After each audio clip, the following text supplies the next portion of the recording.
Hello, this is Shambhavi. Welcome to SATSANG. SATSANG is an ancient spiritual practice from India. It means being in reality together. I give SATSANG live every Wednesday and Sunday night in Portland, Maine. This Dharma talk was recorded during one of our Wednesday night gatherings. Please visit jayakula.org to learn more about the teachings.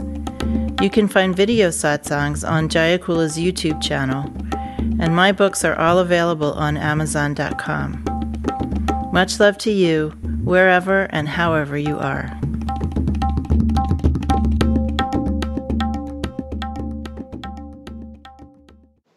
There are two corollary teachings in the Bhagavad Gita that are really core to the entire teaching.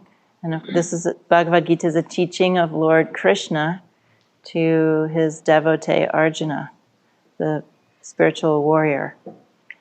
And one of the lessons that Krishna gives Arjuna is that we have to act, that as human beings, or just simply as embodied creatures, we don't have the choice not to act. Even through inaction, we're acting. And so he's trying to let Arjuna know that simply refusing to act doesn't really get him anywhere. And then the teaching that's related to that in the Bhagavad Gita is once we do act, we let go of the result. We are in an infinite constellation of actions and actors.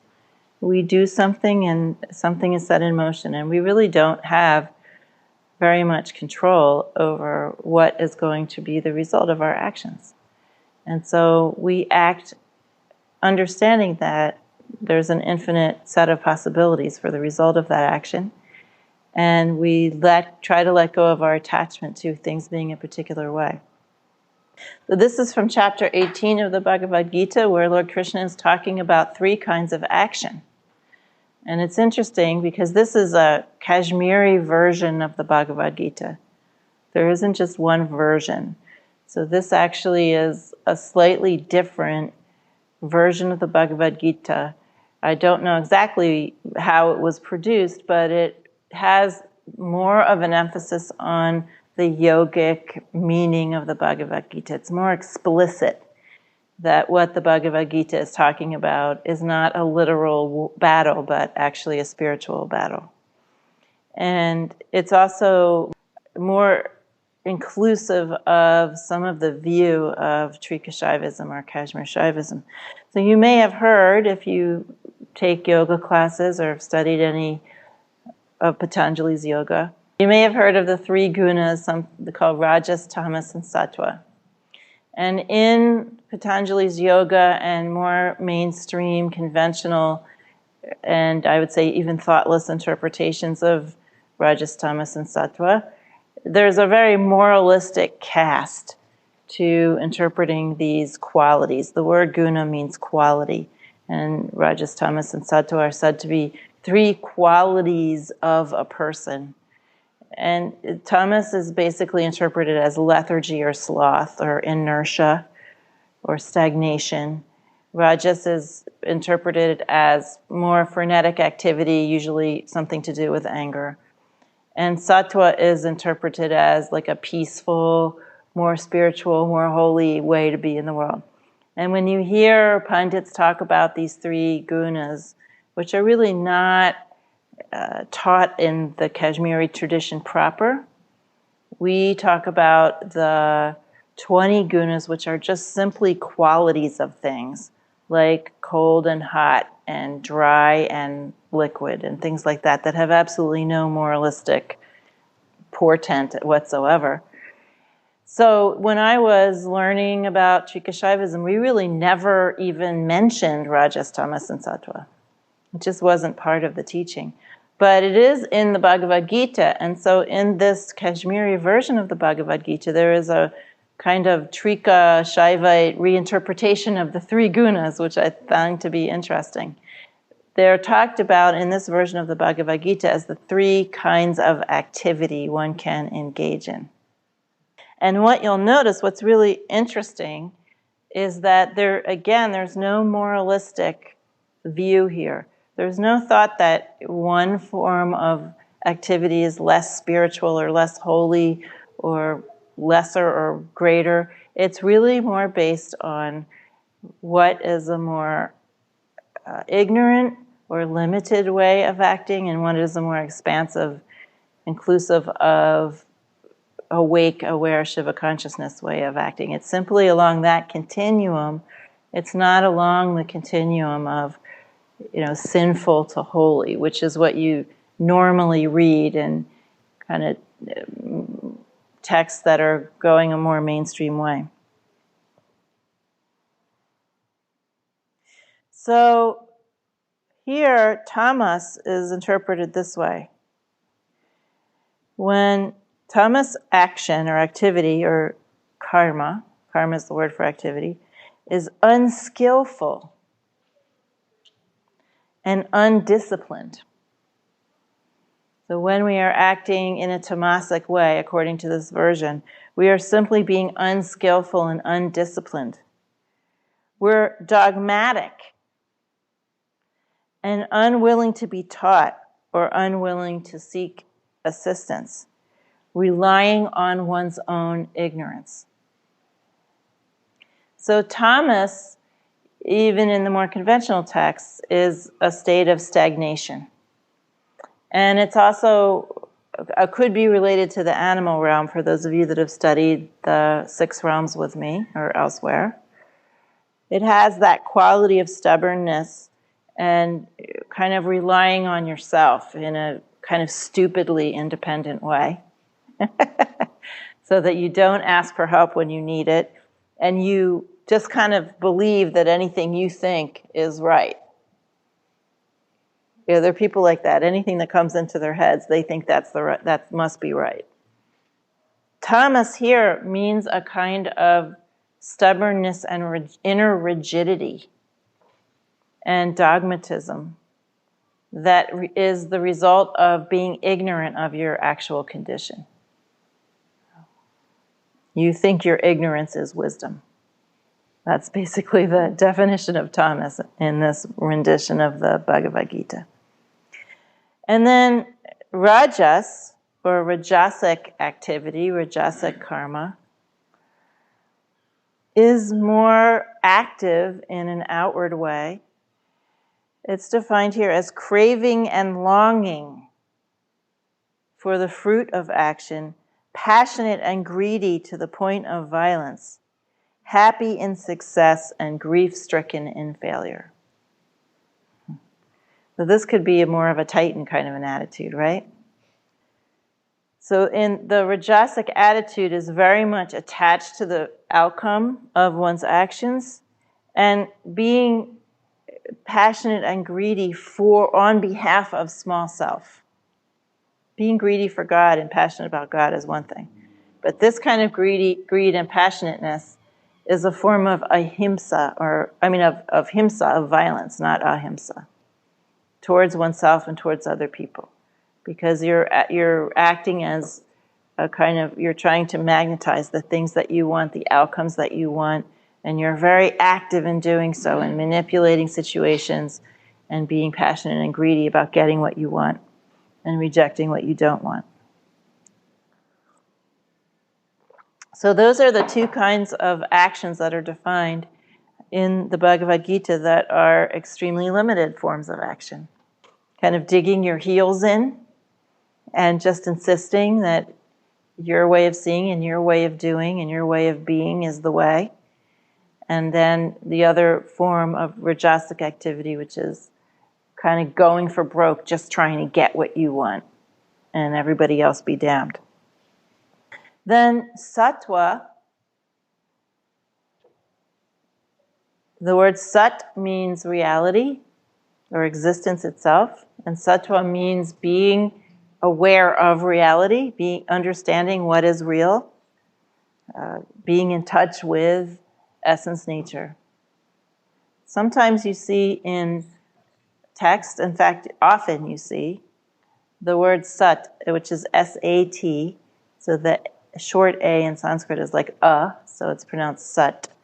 Sometimes I get emails from people, I really enjoyed SATSANG, spelled S-U-T, but it's actually S-A-T. Anyway, Sometimes you see that word sat translated as truth. This is actually a mistranslation.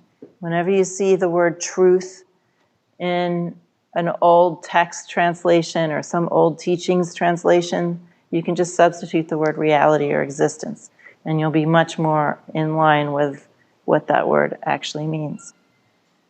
So this is really interesting, what sattva is, according to the Kashmiri rendition of the Bhagavad Gita. Liberated from samsara, the wheel of suffering, or what those of you who have studied six realms, you know as the bhava chakra, the wheel of the different orientations of limited beings, the different feeling orientations we can possibly get stuck in as limited beings.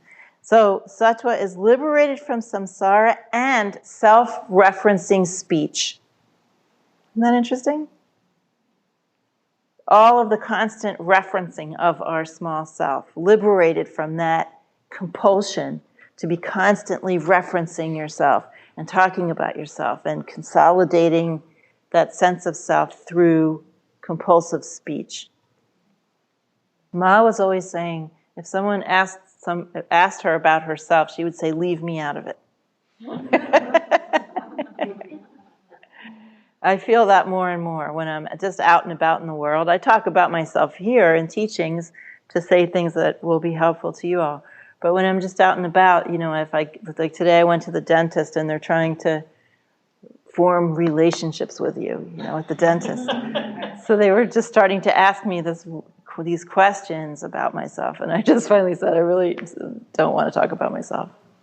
Just get on with the tooth. I have to find a more graceful way of doing that. Because it happens at the hairdresser too, and it drives me nuts. Just so boring to talk about myself. You love to talk about yourself at the hairdresser? The hairdressers love to talk to you. Yeah. I think you have to be that way to be a hairdresser. So sattva means you're liberated from samsara and self-referencing speech, courageous and easygoing. I love that combination. So courageous and easygoing in the face of success or failure, remaining unperturbed. I read the whole thing all at once. Liberated from samsara and self-referencing speech, courageous and easygoing in the face of success or failure, remaining the same, unperturbed. So understanding that phenomenon have equality, so you can be easygoing. You can remain unperturbed because you understand that success and failure are really, in terms of sat, in terms of existence, they're the same. Right? They're just expressions of the one consciousness, and they have equality, just like a painting of disaster and a painting of a puppy are both just paintings. Right? We don't get upset when we see a painting of a disaster and go, "No, bring back the puppy painting." But that's what we do in life, because we mistake this for something that it is not. Mm-hmm. So it's interesting, you can kind of see some of the roots of the six realms in this teaching. The six realms are a teaching. Has everybody here taken Foundation Snow? About the six basic flavors in which human beings lose touch with essence nature. And those teachings came out of the Indian tradition, but they were really formalized in Buddhist traditions. And so to find them in Indian traditions is sort of, they just pop up here and there. They're not actually, you can't go to one place in the Indian tradition and find a teaching on the six realms. Okay, I'm going to stop there. And I think this is useful when we think about our own activity in the world, and especially the difference between feeling separate and digging in your heels, and that way, or feeling separate and being very aggressive toward the world. There's kind of a rigidity and inertia and stagnation form of activity. You might even think of that as inactivity, but it's not. Just sort of the attempt to just hold your ground, basically, is what Tamas is being described as. Whereas Rajas is kind of like going out and aggressing on the world, trying to get what you want. And of course, anybody can be exhibiting both of those things. The person whose activity is sattva does what's called walk in the sandhi. So the sandhi means a gap. So when you're not being so perturbed by success and failure, there's a feeling of spaciousness, that you can kind of walk through life unscathed.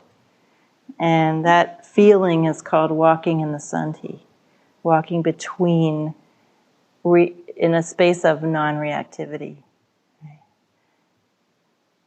And in fact, it's even said to be walking in the sandhi is that walk which creates no new karma. When you're not being reactive to things, when you're not trying to get anything or push anything away, when you're in a state of total non-struggle with reality, then in a sense you become invisible.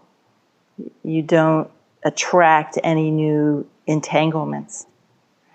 This is a kind of situation that's described as invisibility, both in the Taoist and the Tibetan traditions and in the Indian tradition. Because nothing is sticking to you.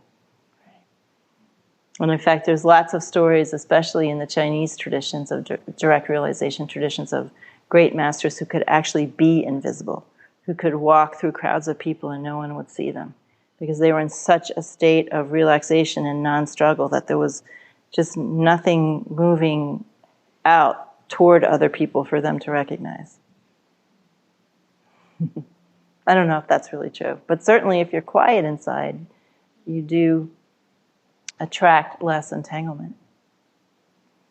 That for sure is true.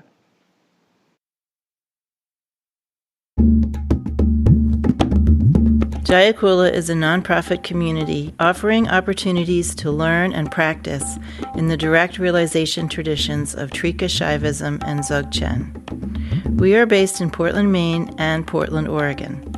Visit jayakula.org to explore more of our offerings.